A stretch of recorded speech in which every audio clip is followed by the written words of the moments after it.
So I have not uploaded a video in a while, and I realized that I got a job.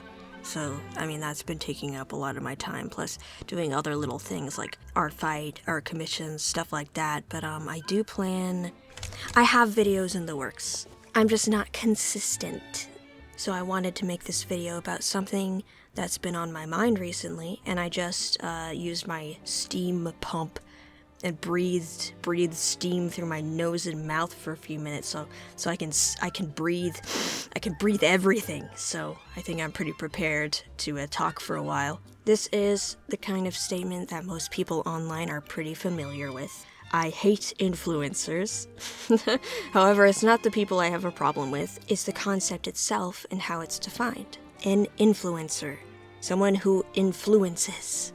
When talking to someone less internet poisoned about it, they thought it was just someone who obviously influences people in one way or another, to wear a specific brand of clothing or makeup or how they move, how they speak, etc. However, that isn't really what an influencer is. When you look up the term influencer, you get information describing it as essentially someone who has the influential power to reach and guide people towards specific products and services. The thing is, in practice, that isn't a job, is it? People who call themselves influencers often have hundreds of thousands, if not millions of followers, the people who they are supposedly influencing.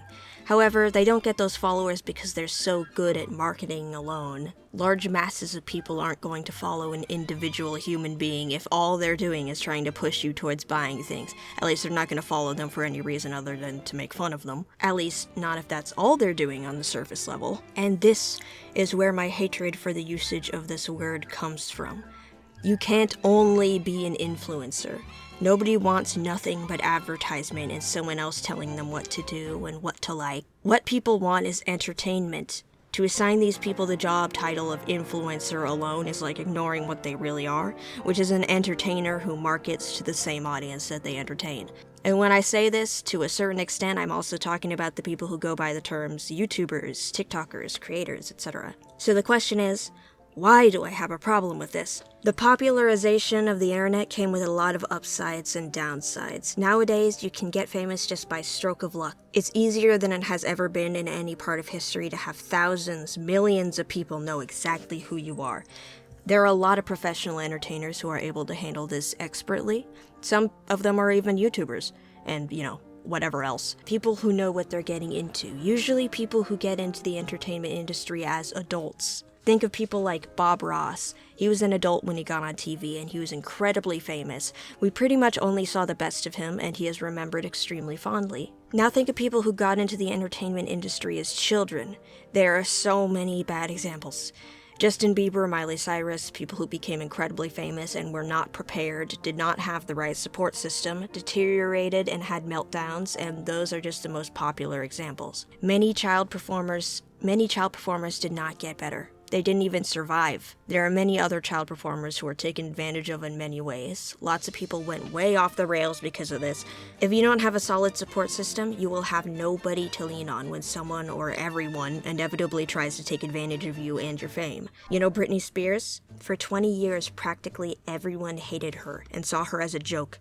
If they didn't see her as a stupid child, they saw her as a piece of meat. Or both. The industry was cruel to her. Other stars, millions of people worldwide, and she had no healthy support system. She's just one of many. There's a cultural phenomenon called the 27 Club, and the idea of it is that all of the most crazy famous people will die tragically around 27 years old. This is what fame does to people. Now we have people on the internet just posting YouTube videos with enough fans to fill 2,500 Titanics or even a small country, and anyone can just post a YouTube video or upload a TikTok and get famous for some dumb reoccurring joke, then completely blow it within a couple of weeks and get harassed and sent death threats forever. I hope you understand what I'm getting at right about now. There are many examples of people who have no idea how to properly handle fame before the internet became as popular as it is now, and before it even existed at all. So now we have people who become famous just by posting on Instagram or YouTube or Twitter or TikTok, who base their entire brands on marketing themselves as comedians, artists, gamers, or simply someone to be jealous of. These people are gaining countless followers, including many children who look to them as role models, and they suck at it. Of course, not all of them do, but I have to be real. The majority of people who are famous online have absolutely no idea what they're doing. It seems like every other week there's a new super famous influencer, YouTuber, TikToker, or whatever person who's in huge trouble with their fans because they texted some weird stuff to people on Discord, or had a meltdown on Twitter, or started beef with another creator, or some other stuff that nobody should expect someone with even just 100,000 followers to be doing in public. And if you're on the internet, it's in public. All across history, entertainers haven't been treated with respect. I've heard a lot of stuff about the history of performance as someone with a degree in theater and performance.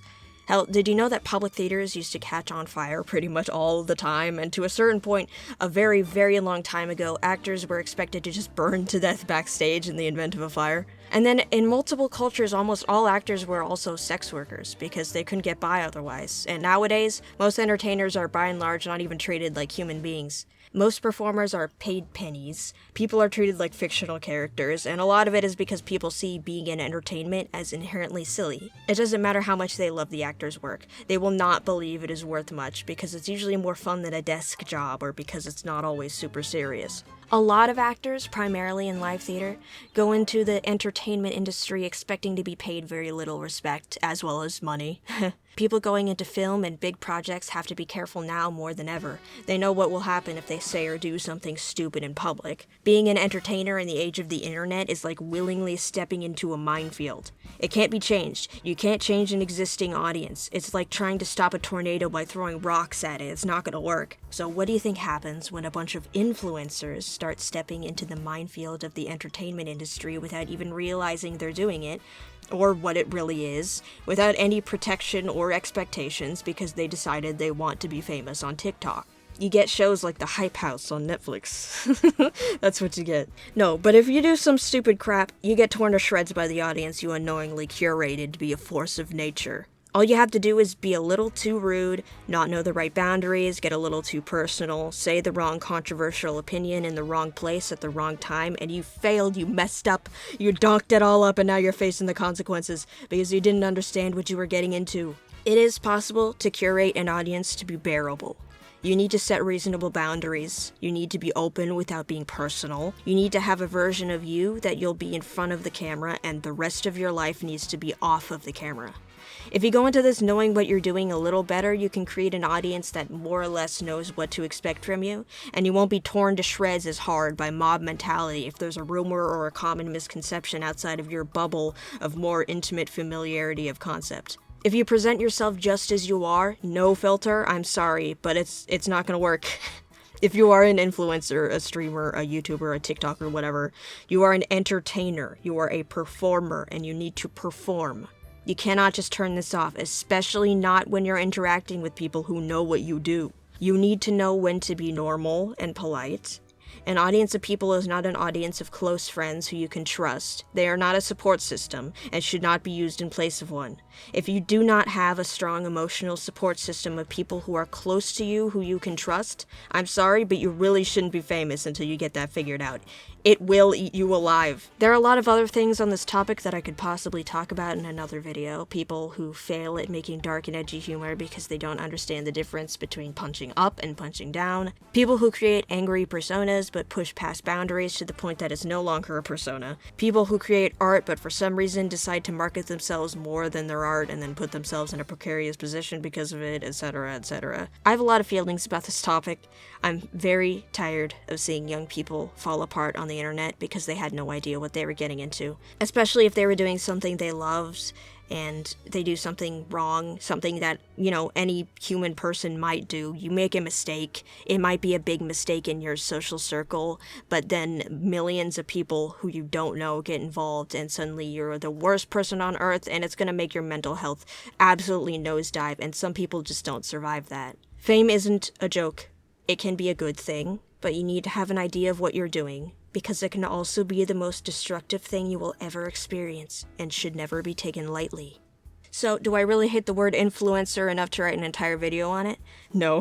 The word itself actually only mildly annoys me. What I did was use hyperbole to trick you into listening to me talk about something only tangentially related for several minutes. And I couldn't even bother to draw a cute anime girl to make it more bearable. I apologize for that. Instead, you just have to suffer and look at this freak of nature. At least you can't accuse me of using AI to make this, right? Though I don't know why anyone would even want to. He looks like Twinkle Labubu. He looks like the Ben 10 transformation that has its own Grindr account. He looks like Barbie gets a job in a nuclear waste facility. He looks like he's about to make you reaffirm your sexuality. He looks like he has family issues. He looks like he sounds financially stable and mentally unstable. Okay, I'm done. Enjoy the drawing.